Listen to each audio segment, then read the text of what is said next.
Paigtingin din ang mga checkpoints sa Metro Manila kasunod ng pag-atake ng Maute Group sa Marawi. Balitang hatid ni Von Aquino.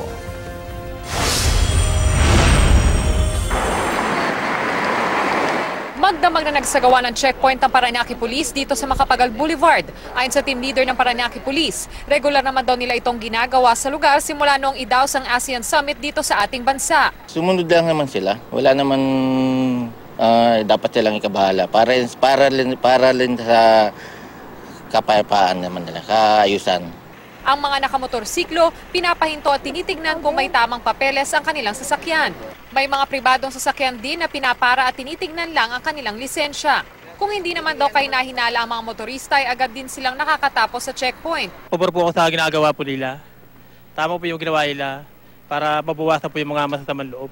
Okay lang po, para security rin yan. Okay lang, para mas safe sa mga tao.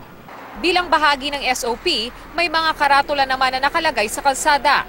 Kagabi lang nanawagan si NCR Regional Peace and Order Council Chair Herbert Bautista sa lahat ng security forces sa Metro Manila na paigtingin ang pagbabantay para masawata ang anumang banta ng terorismo at kriminalidad.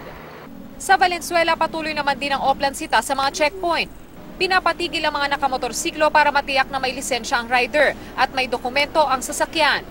Von Aquino, GMA News.